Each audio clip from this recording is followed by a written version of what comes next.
नमस्कार, एक मत पोस्ट में आपका स्वागत है। मैं हूं सर्वेश कुकरा। मेरे साथ इस वक्त कांग्रेस के वरिष्ठ नेता और राज्यसभा सांसद दीपेंद्र सिंह हुड्डा हैं।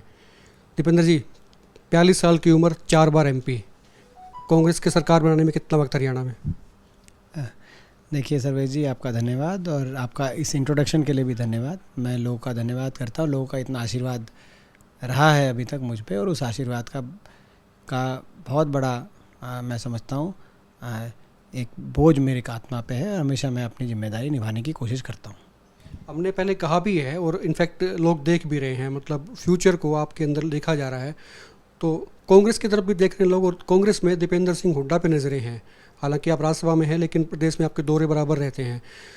और एक दिन पहले ही लंच डिप्लोमेसी भी हुई है आपके यहीं पे। सभी पार्टी के तमाम नेता, हालांकि गुटबाजी की बातें होती हैं, कुमारी शैलजा यहीं थी, किरण चौधरी यहीं थे, विवेक बंसल यहीं थे, तमाम नेता थे। तो क्या इसके जरिए यह दिखाने का प्रयास है कि कांग्रेस अब एकजुट है? लोग ये समझते हैं इस बात को। देखिए, कांग्रेस हरियाणा की बात हो या देश की बात हो, हमारी विचारधारा को लेके हमारी पार्टी एकजुट ही है। ये स्वाभाविक है किसी भी प्रजातांत्रिक पार्टी में किसी विषय पे कोई जो है संगठनात्मक विषयों पे मतभेद हो सकते हैं, मगर कहीं विचारधारा को लेके मनभेद नहीं है, और पहले भी नहीं था। और ये बड़ा अच्छा संदेश गया, मेरा मानना है। सभी विधायक और लगभग सभी पूर्व विधायक, 100 के करीब विधायक और पूर्व विधायक, पूर्व सांसद यहाँ हुड्डा साहब के आमंत्रण पे आए और एक अच्छा संदेश गया। कोविड के बाद अब लोग घरों से बाहर भी आ गए। काफ़ी हालात जो हैं काफ़ी बेहतर हैं। हम ये नहीं कहते कि दोबारा कोई तीसरी लहर नहीं आएगी, उस पर कोई बात नहीं है। तो क्या कांग्रेस अब जनता से कुछ सीधा संवाद करने के लिए कोई योजना बना रही है? कोई यात्राएं कुछ निकलेंगी या कुछ और चीज़ें होंगी? देखिए, सही बात है, क्योंकि जिस प्रकार की सरकार हरियाणा के अंदर है, 7 साल में इस सरकार ने हरियाणा को विकास की और खुशहाली की पटरी से उतारने का काम किया है। हर वर्ग आप देखें तो आज हरियाणा का त्रस्त है। युवाओं में देश की सर्वाधिक बेरोजगारी दर, जो नीति आयोग कह रहा है। कर्मचारी, हर वर्ग का कर्मचारी आज सड़क पे है अपने हक हकूक़ों के लिए। किसान, आज 9 महीने हो गए ऐसा किसान आंदोलन किसान को करना पड़ा, और उस किसान आंदोलन को कुचलने की में अगर किसी की भूमिका सबसे ज़्यादा किसान विरोधी रही तो हरियाणा सरकार की भूमिका रही। देश में जितने जो है आपने देखा, आंसू गैस, पानी की बौछार और लाठीचार्ज हरियाणा में हुआ, किसी और प्रदेश में नहीं हुआ किसान पे। गरीब आदमी आज रिकॉर्ड महंगाई और बेरोजगारी की चपेट में गरीब आदमी आया हुआ है। छोटे व्यापारी, सारे धंधे छोटे व्यापारी के आज घाटे में जा रहे हैं, क्योंकि अर्थव्यवस्था हरियाणा की पटरी से उतर गई। देश की अर्थव्यवस्था ही धीमी हुई है, मगर हरियाणा की तो बिल्कुल पटरी से उतर गई। ऐसे में जब हर वर्ग आज ग्रस्त हो इस सरकार से, तो जिम्मेदारी विपक्ष की है कि सरकार के समक्ष मजबूत से आवाज़ उठाई जाए। और ये सही है कि दूसरी कोरोना की वेव और जो पिछले साल में जो परिस्थितियां बनी, ज़मीनी स्तर पे बहुत बड़ा आंदोलन कहीं भी पूरे मैं समझता हूँ देश में, पूरी दुनिया में भी संभव नहीं था।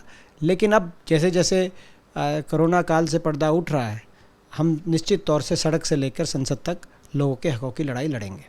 तो कोई ड्राफ्ट किया है ऐसा, कोई रूपरेखा, कोई यात्रा कोई आपकी रहेंगी हरियाणा भर में? ऐसा माना जा रहा था कि कोविड का वक्त थोड़ा निकलेगा तो शायद कांग्रेस, और ख़ास करके आप पे लोग कह रहे थे कि भी आप टूर कर सकते हैं हरियाणा का। करेंगे, हर प्रदेश के कोने कोने में पहुंच के इस सरकार, क्योंकि आज हरियाणा में बदलाव की आवश्यकता है। हरियाणा को इससे बेहतर सरकार हरियाणा में होनी चाहिए। ऐसी सरकार जिन लोगों का ना काम करे, ना विकास का काम करे, और ना लोगों का लिहाज करे, आज हरियाणा विद्यमान है। तो इस सरकार को जो है जगाने के लिए, चेताने के लिए, और एक बदलाव, हरियाणा को बदलाव के रास्ते पे लेके जाने के लिए प्रदेश कोने कोने में हम लोग जाएंगे, और जल्दी ही उसकी रूपरेखा आपके आगे रखेंगे। 2 दिन पहले विधानसभा का सत्र अभी खत्म हुआ है, मानसून सत्र था, और विपक्ष के नेता चौधरी भूपेंद्र सिंह हुड्डा ने कई मसले उठाए। उसमें पेपर लीक का मामला जो था वो बहुत गर्माया भी। वहाँ पर मुख्यमंत्री खट्टर से उनकी बातचीत भी हुई, और कांग्रेस सीबीआई जांच की मांग करी थी, उन्होंने मना कर दिया। आप इस पूरे मसले पे कैसे देखते हैं? जब 28 बार पेपर लीक हो गए, और जब जो एक आधा पेपर कंडक्ट भी कराया, वो क्या गारंटी है कि लीक नहीं हुआ था? वो लीक हुआ, पकड़ा नहीं गया, आप कह सकते हो। क्योंकि जब 28 लीक हैं तो यानी कि सारे ही लीक हैं, एक आधा कोई ठीक अगर दिख भी रहा है तो सही में है। तो ऐसे में निश्चित तौर से सीबीआई जांच कम से कम इसमें होनी चाहिए। दूसरी बात, सीबीआई जांच से सरकार बच रही है तो ये स्पष्ट हो जाता है कि कहीं ना कहीं इस पूरे घोटाले में इसकी तारें सरकार तक जुड़ी हुई हैं। और मैं तो केवल सीबीआई जांच की पे ही भी मैं समझता हूँ कि ये बात नहीं रुकेगी। सीबीआई जांच के साथ साथ सरकार को एक तुरंत ऐसी एक कमेटी, रिहैबिलिटेशन कमेटी का गठन करना चाहिए जो कोर्ट की निगरानी में काम करे, जो हर ज़िले में आवेदन मांगे ऐसे लोगों से जिन्होंने लाखों रुपए दे दिए लीक पेपर को लेने के लिए, मगर जो है जो या तो जिनका चयन नहीं हुआ या पेपर कैंसिल हो गए, उन लोगों को वापस अपने पैसे दिलाने के लिए। वो वही युवा बेरोज़गार था जो दर दर की ठोकरें खाने में मजबूर है, देश में सर्वाधिक बेरोज़गार दर झेलने में मजबूर है, उसको इस तरह से वो अपना घर बार लगाकर अगर किसी को पैसे दे पेपर के लिए और उसकी कोई पूर्ति ना हो, तो ये भी मैं समझता हूँ कि उचित नहीं है। तो सरकार तुरंत एक कमेटी बनाए सीबीआई जांच के अलावा, और ऐसे लोगों को वापस उनका पैसा मिलना चाहिए। मुख्यमंत्री खट्टर ने कहा कि उनको अपनी पुलिस पे भरोसा है, जो उनकी जांच एजेंसी है उस पर भरोसा है। तो आपको उन पे भरोसा लगता है कि वो एजेंसी जो है पूरी तरह से निष्पक्ष जांच कर पाएंगी? नहीं, जब जांच की बात आती है हुड्डा साहब पे तो उनको भरोसा होता है सीबीआई पे। जब जांच की बात आती है प्रदेश के लाखों करोड़ों युवाओं के भविष्य से कुठाराघात करते हुए पेपर लीक घोटाले पे, तो वो कहते हैं कि सीबीआई पे विश्वास ही नहीं। तो ये तो मैं समझता हूँ कि दोहरे मापदंड हैं जो नहीं चलेंगे।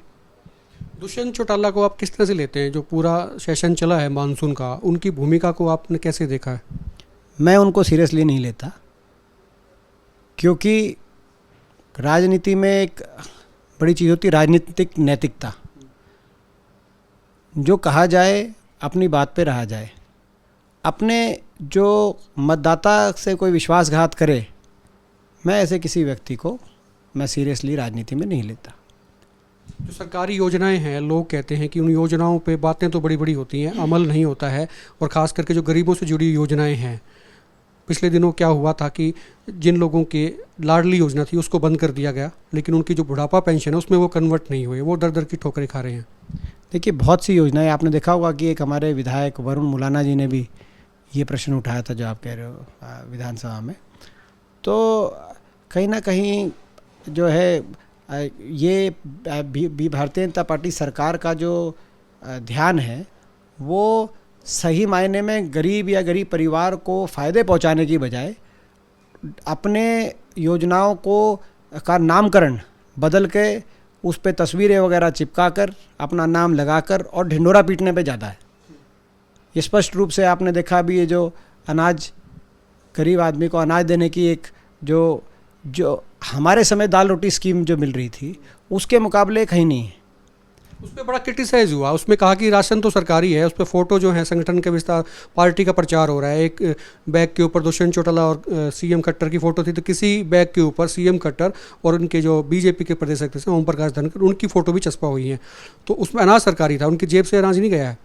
इसका लोगों ने क्रिटिसाइज भी किया। कांग्रेस कैसे देखती? मैं इसमें मैं ये कहना चाहता हूँ कि क्या ये राशन डिपो के माध्यम से सस्ता अनाज बीपीएल और एपीएल परिवारों को, क्या ये अभी शुरू हुआ था या ये पिछले दशकों से चल रहा है? और दाल रोटी जैसी योजना जो हमारी सरकार में है, जिसमें दाल भी मिलती थी, सरसों का तेल भी मिलता था, चीनी भी मिलती थी, आज तो कुछ नहीं, उसको तो कम कर दिया आपने। मगर उसका बजट हटा के उस पर आप फ़ोटो लगा के चिपका के बैग में दे रहे हो। तो जो पहले से जो चीज़ चल रही है, क्या पीछे की जो सरकारें थी वो जो है अपनी फ़ोटो नहीं चिपका सकती थी? अब तो क्या बचा? आने वाले समय में सर्वेश जी कहीं हाईवे पे भी फ़ोटो चिपकाने लगे कि हाईवे पिछली वही सरकारी संपत्ति है, सरकारी योजना है।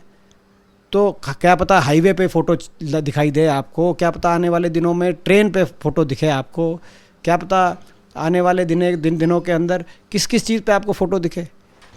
ये बड़े दुर्भाग्य की बात है कि सरकार योजना को घटा के, गरीब आदमी को जितना मिलता था उससे भी कम करके, कटौती करके, और उस बजट से अपनी फ़ोटो छपवा कर बैग में भर के वो देने का काम कर रही है। तो ये मैं समझता हूँ इनकी जो नीति और नीयत वो प्रचार की ज़्यादा है। ये प्रजातंत्र में नहीं हुआ करती चीज़ें, ये प्रचार तंत्र में चीज़ें जरूर। प्रचार तंत्र में दूसरी बात ये है सर कि हरियाणा में 35 नगर परिषद नगर पालिकाओं के चुनाव होने और कांग्रेस के लिए एक मौका रहेगा खुद को साबित करने का भी। देखिए सरकार से लोग तंग हैं, तो इस बारे में कांग्रेस कैसे देखती है? क्या फैसले लेंगे? पार्टी सिंबल पर चुनाव लड़ाएगी या फिर जो कैंडिडेट्स होंगे अगर सिंबल पर लड़ाएगी तो उनका क्राइटेरिया क्या रहेगा? कैसे कैसे तरजीह दी जाएगी? देखिए, नगर निगम और नगर परिषद में हमारी पार्टी ने पहले ही फैसला किया है कि हम अपने सिंबल पे चुनाव लड़ें। नगर पालिकाओं के अंदर अभी फैसला कोई निश्चित फैसला नहीं हुआ है, और इसी प्रकार से जिला परिषद के जो में और पंचायतों में अभी सिंबल का फैसला नहीं है। अभी कोई नया कोई आने वाले समय में कोई इस दृष्टि में कोई बदलाव। नगर परिषद में तय हो गया है कि पार्टी सिंबल पर, नगर पालिका और नगर परिषदों के अंदर हम सिंबल पे अवश्य लड़ने का फैसला ले चुके हैं। किस तरह से आपका स्क्रूटनी कैसी रहेगी? कोई मापदंड कोई तय किए गए हैं कि इस तरह से हम टिकटें बांटेंगे, कैसे रहेगा? वो तो रूपरेखा जब भी संज्ञानात्मक मामला है, जब चुनाव के नज़दीक जब बात आएगी तो जो है जो भी कमेटियाँ वगैरह बनेंगी वो बनेंगी। तो आपको लगता है कि ये जो चुनाव होगा इस पर जो नतीजे आएंगे तो वो सरकार का एक तरह से रिपोर्ट कार्ड भी होगा, उसको माना जाए? देखिए, रिपोर्ट कार्ड तो इनका आ चुका है। अभी उपचुनाव हुआ था बड़ौदा का, 4 साल बचे थे। बीजेपी और जेजेपी दोनों एक होकर लड़े, पूरी सरकार को झोंकने का काम किया गया, मगर रिकॉर्ड मतों से लोगों ने वहाँ पे जितने पहले थे जो मार्जिन, उससे भी कहीं ज़्यादा मार्जिन से इस सरकार को लोगों ने नकारने का काम किया। ये माना पूरे देश के अंदर अकेला ऐसा उपचुनाव था जो सरकार हारी थी। 12 स्टेट्स के अंदर चुनाव थे उस समय, 12 प्रदेशों में। अकेला हरियाणा ही ऐसा था कि जो जहां मौजूदा सरकार का उम्मीदवार हार गया बड़ौदा में। इससे आपको इस सरकार की लोकप्रियता का थोड़ा बहुत अंदाज़ा लगा लेना चाहिए।